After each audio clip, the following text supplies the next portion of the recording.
ہمارا مقدمہ رفع الیدین کا بخاری اور مسلم میں موجود ہے، اس کی تائید میں اگر ہم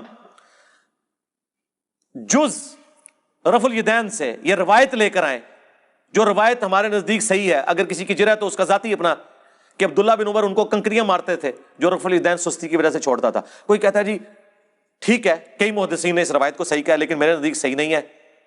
میں اس لیے تائید میں پیش کروں گا، میرے نزدیک ایک تو وہ صحیح بھی ہے، دوسرا میرا اصلی مقدمہ تو بخاری مسلم میں ہے رفع الیدین کے ساتھ. صلو کما رأیتمونی اصلی، کہتے ہیں نہیں بتاؤ رفع الیدین کا حکم کہاں ہے؟ بخاری مسلم دونوں میں رفع الیدین کا حکم موجود ہے، بخاری مسلم دونوں میں حدیث ہے.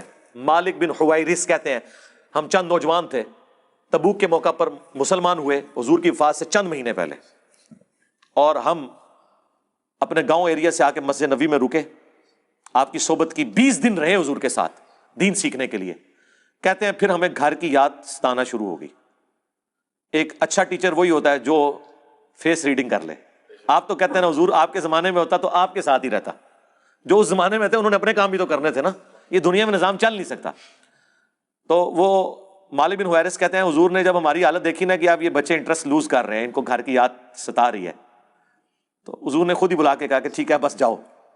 یعنی وہ شرم و شرمی خود تو نہیں کہتے حضور اجازت دے، حضور نے کہا اچھا اب تم جاؤ. دیکھنا واپس جب گئے تو نماز کا جب وقت ہو، 5 نمازوں کی یہ ٹائمنگ ہے جو تم نے میرے ساتھ نمازیں پڑھی، تم میں سے کوئی ایک شخص اذان دے جسے قرآن زیادہ آتا ہے اور عمر میں بھی بڑا ہے، وہ تمہاری امامت کروائے.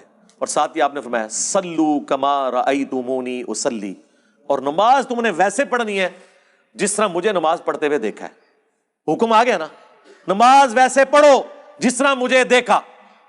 اب اس کے بعد حضور کو کہنے کی ضرورت نہیں ہے کہ میں نماز جب شروع کرتا ہوں تو دیکھو میں اللہ اکبر کہتا ہوں تم بھی اللہ اکبر کہو، میں ثنا پڑھتا ہوں تم بھی ثنا پڑھو، یہ تو کہنے کی ضرورت نہیں ہے. بخاری مسلم دونوں میں حدیث ہے اللہ نے مجھے جوامع کلمات کے ساتھ مبعوث کیا کہ بات مختصر کرتا ہوں اور مفہوم گہرا. ایک جملے میں رفع الیدین کا حکم، تسبیحات کا حکم، ارکان کا حکم آ گیا نا.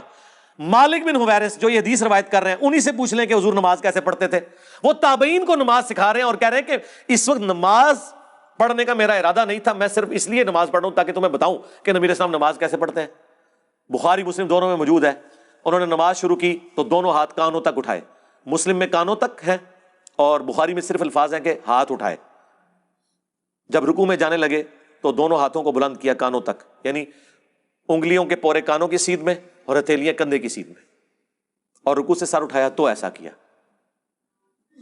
اور بخاری میں یہاں تک ہے کہ مالک بن حویرث ہر طاق رکعت میں جب تک بیٹھ نہ جائیں دوسری رکعت کے لیے کھڑے نہیں ہوتے تھے، یعنی پہلی اور تیسری رکعت میں بیٹھ کے اٹھتے تھے، یعنی جلسہ استراحت. نبی السلام سے انہوں نے دیکھا. جو لوگ کہتے ہیں حضور بوڑھے ہو گئے تھے اس لیے جلسہ استراحت کرتے تھے، احناف یہ مانتے ہیں کہ رسول اللہ صلی اللہ علیہ وسلم نے جلسہ استراحت کیا ہے، لیکن یہ جلسہ استراحت نام بتا رہا ہے کہ یہ راحت کے لیے ہے. راحت کی ضرورت وہاں ہوتی ہے جہاں تھکاوٹ ہوتی ہے. احناف کہتے ہیں کہ رسول اللہ صلی اللہ علیہ وسلم کی عمر جب زیادہ ہوئی اور آپ کی رکعتیں بہت لمبی لمبی ہوتی تھیں تو تھکاوٹ کی وجہ سے آپ دوسرا سجدہ کرنے کے بعد ڈائریکٹ قیام نہیں کرتے تھے بلکہ تھوڑی دیر بیٹھتے تھے. نبی صلی اللہ علیہ وسلم کا صحیح حدیث سے ثابت ہے آخر عمر میں وزن پہلے کی نسبت زیادہ ہو گیا تھا، جو سب کا ہوتا ہے عمر کے ساتھ وزن بڑھتا ہے. تو حضور نے مالک بن حویرث کو کیوں نہیں کہا کہ میں بوڑھا ہو گیا ہوں، تم نے ڈائریکٹ کھڑے ہونا ہے پنجوں کے بل؟ اور وہ پھر ضعیف روایت ترمذی سے لے کے آتے ہیں، امام ترمذی نے خود لکھا یہ روایت صحیح نہیں ہے. دیکھو اندازہ کرو، ہماری روایت بخاری مسلم میں، اور اس سے بڑھ کر بخاری میں 6251 نمبر حدیث ہے. ایک صحابی نے جب تیزی سے نماز پڑھی تھی، حضور نے کہا السلام علیکم کا جواب دیا، وعلیکم السلام کا، دوبارہ نماز پڑھ تو انہوں نے نماز پڑھی 3 دفعہ ایسے ہوا. چوتھی بار اس نے کہا حضور سکھا دیں. آپ نے فرمایا تھا سکون سے وضو کرو، قبلہ رخ کھڑے ہو، قرآن پڑھو، رکوع میں جاؤ.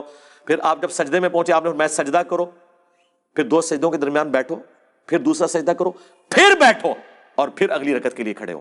یہاں تو حضور نے حکم دیا جلسہ استراحت کا، حنفیوں نے چھوڑ دیا. تو ہم تو اصلی روایتیں بخاری مسلم میں جس پہ ساروں کا اتفاق ہے، جسے کوئی ضعیف نہیں کہتا، اس کی تائید میں وہ روایتیں لے کے آتے ہیں جن میں اختلاف ہے. آپ تو سٹارٹ ہی وہیں سے کرتے ہیں کہ جس میں اکثریت ضعیف. 24 محدثین نے ابن مسعود کی حدیث کو ضعیف کہا ہے. 24 ڈبل 12، سوری وہ یہ نہ ہو آپ کہیں وہابی کے بھی 24 بنتے ہیں اور گدھ کے بھی 24 بنتے ہیں، حروف ابجد. ڈبل 12 جن میں احمد بن حنبل جیسے بڑے امام، عبداللہ بن مبارک جو احمد بن حنبل سے بھی بڑے امام ہیں، امام حنیفہ کے اپنے شاگرد، ان کا قول 256 نمبر حدیث کے کانٹیکسٹ میں امام ترمذی نے نقل کیا کہ عبداللہ بن مبارک کیٹاگوریکلی کہتے تھے کہ رفع الیدین کرنے والے کی حدیث ثابت ہے اور نہ کرنے والے کی حدیث ثابت نہیں ہے. وہ کراچی کا مفتی کہتا نہیں انہوں نے سند پہ بحث کی ہے. سرکار سند پہ نہیں، انہوں نے آپ کے پورے رفع الیدین کو فارغ کیا ہے. وہ کہتے ہیں ابن مسعود کی حدیث ثابت ہی نہیں ہے. اور امام ابو داؤد نے بھی کمنٹس نقل کیے وَلَيْسَ بِصَحِيحٍ عَلَى هَذَا الْمَعنَى کہ یہ ابن مسعود کی حدیث ان معنوں میں درست نہیں ہے. اور یہی روایت مشکات والوں نے جب نقل کی، انہوں نے بھی ابو داؤد کے کمنٹس نقل کیے ساتھ. یہ لوگ اپنے جعلی مسئلوں کے ثبوت میں وہ روایتیں لے کے آتے ہیں جنہیں اکا دکا محدثین نے صحیح کہا ہوتا ہے، باقی صاحب نے ضعیف. ہم اپنے اصلی مسئلوں میں جن کی جڑ قرآن بخاری مسلم میں موجود ہوتی ہے اس کی تائید میں وہ روایتیں لے کے آتے ہیں جن کے اوپر تھوڑا بہت اختلاف ہوتا ہے. ہماری اصل تو وہاں ہے.